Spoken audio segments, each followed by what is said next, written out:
All right. I'm kind of excited about this. We're gonna see if she's here.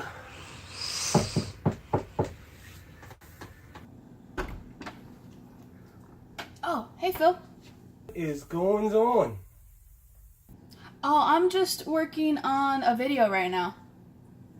Wait, you want to be part of it? Hold up, are you going to talk about Wind Waker? Do I want to talk about Wind Waker? Nah, not gonna talk about Wind Waker. Don't want to offend nobody. Are you going to talk about Ghosts and Goblins? Do I want to talk about G&G? I do want to talk about G&G, but something's telling me not to. Just can't really put my finger on it. Okay, let's do this. Oh, yes, indeed. We can definitely get this collab going. I'm ready whenever you are, my girl. Ready whenever you are.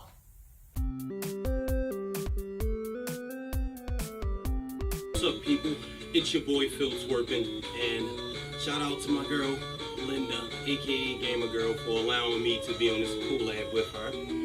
So, without further ado, I'm going to talk about 3 games that was badass to me, but had some pretty anticlimactic endings. First game I would like to talk about is, some of y'all don't have too much respect for it, but to me, it's kind of like my GOAT for the NES, and it is River City Ransom.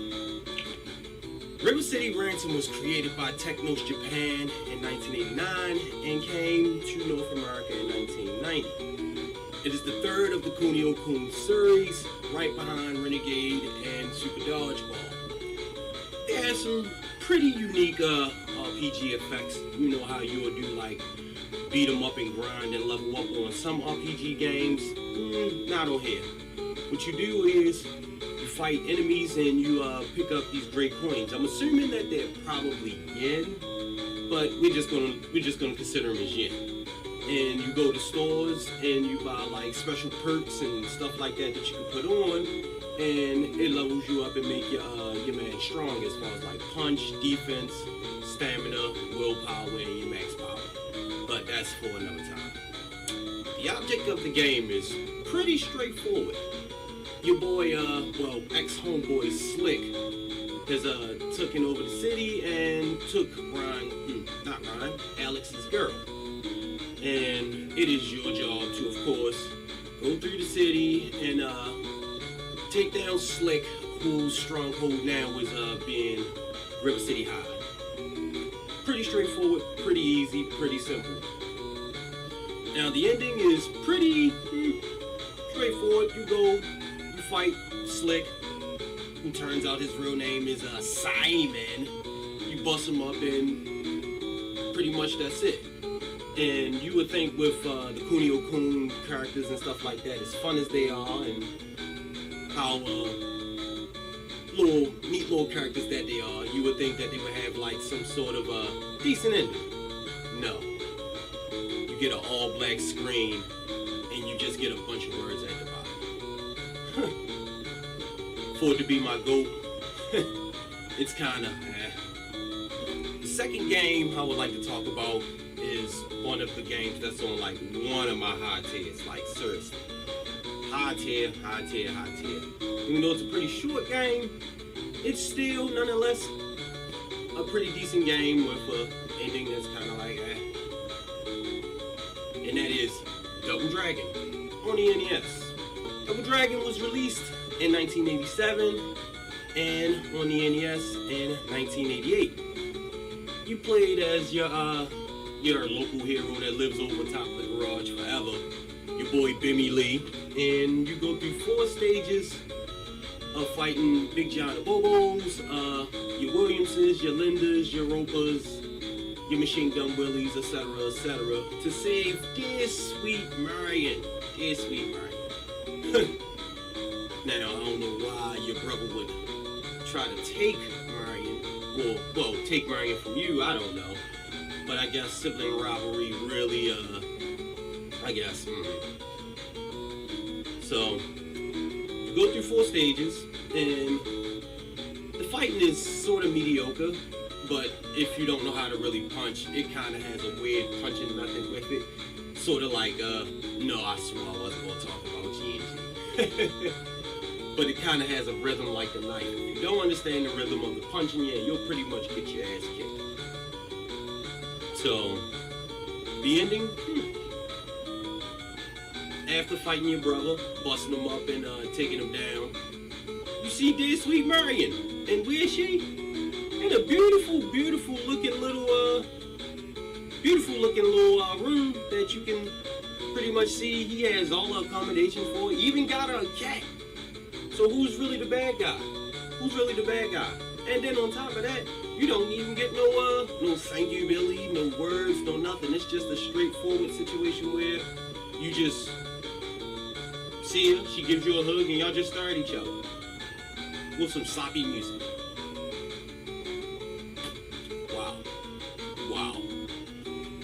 Wow.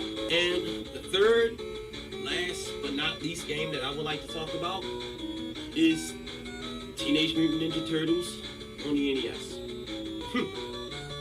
Now, I had to do a little bit of looking up on this, but it seems pretty interesting now that I actually looked it up and seen what it was, for what it was. You play as all four turtles, Leo, Raph, Donnie, and Mike, and you have to get this life transformer gun from Shredder so you can turn Splinter back into his human form. So, 6 stages total, including going through sewers, scaling buildings, going through the Hudson River to defuse bombs, and pretty much the Technodrome, and hey, fighting Shredder. It's pretty unique. It's a hack and slash. Left and right, you fight your bosses, and then you get Shredder and you defeat Shredder. But wait. Right after you defeat Shredder, thank you, Turtles.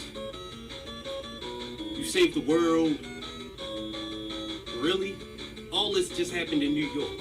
Like, it just happened in New York. New York is the whole world? Like, wow. Then where am I living? You save Splinter, you save April, and it's pretty much it. The Teenage Mutant Ninja Turtles story has concluded. Wow. Sort of anticlimactic to me. Had fun playing it, but I'll be looking forward to the endings. So, there you go. 3 games that I figured to be badass to me, but endings were anticlimactic. Now for my 3 games, the first one is Brothers. For this game, you are 2 brothers, and you have to go and help your father out, who is deathly sick, and you have to take him to the doctor, and then you find out through the doctor that he is going to die without this special herb from a tree that is far away. You set out on an adventure, and the one cool thing about this game is you control one brother with one analog stick and the other brother with another analog stick. So you cannot move without the other brother. If you are moving and one of the other brothers is on the other side and you are stuck, you have to figure out how to get the other brother back to your brothers that you're on one side trying to do something. And there's so many puzzles and so many things that involve you knowing what the strengths and weaknesses of the little brother and what the strengths and weaknesses of the older brother are. And you have to simultaneously co-op gaming is what I love about this, is you have the co-op gaming throughout the whole time, and the scenery is beautifully done. All the scenes, you have to interact with a lot of stuff, and even some stuff that you're like, what do I do here? You have to think, and if you don't think, you're gonna go, I feel like I can do something. So you have to not only go from like one spot to go finish something and take it all the way over. And another thing that I loved about it was there's certain things you had to do in the beginning, and if you didn't do it in the beginning, you couldn't finish off some of the stuff that had at the end of the thing. Like there was another one where if you let out a bird who was stuck in a cage at some point, you would not get a beautiful scene in another part There's a cute little lovebird scene if you release the bird. But with that being said, there is something that really made me like sad. You get all the way to the end and the older brother passes away. You get all the way to the end, get right there, you could see the tree, and as you see the tree, you go up to save your brother, so you're climbing as fast as you can, and before you could get down there, you have to go and see your brother die. And you have to carry him and put him in his own grave, and make the trek back by yourself as the little brother. Yes, it does feel like it's like, he's gonna make it and he's gonna get the brother helping him. But it was such a horrible way to have to get back to the father. I wish they would have had both brothers make it all the way to the end, because you worked your ass off to get both of them there, and you did everything correctly, and one stupid little spider lady had to mess it up for you. The second game on my list is Alan Wake. This is a video game that I had recommended to me from a friend, and it was also included in a package with another Xbox One game, just the same likeness. And when I went to play it, it is a mind trip in itself. You are Alan Wake, and you are looking for your wife Alice, who disappears on a vacation, and you have to battle, they are called the Taken. They are enemies who are in that world, and they are a somewhat form of a human, but they're not really a human, and they just are rampaging through. You also have poltergeists and ravens. I don't like birds. I never liked birds in these video games, but you kind of deal with it. And so you're going through all this fog and different parts of the so-called world, and you get to the very end. And you see your wife and you're like, oh, I have to save my wife, I finally am going to be going through it. You battle the last person thing, and as you're battling it, you realize that you have to sacrifice yourself. You go through all this journey, just like the first game.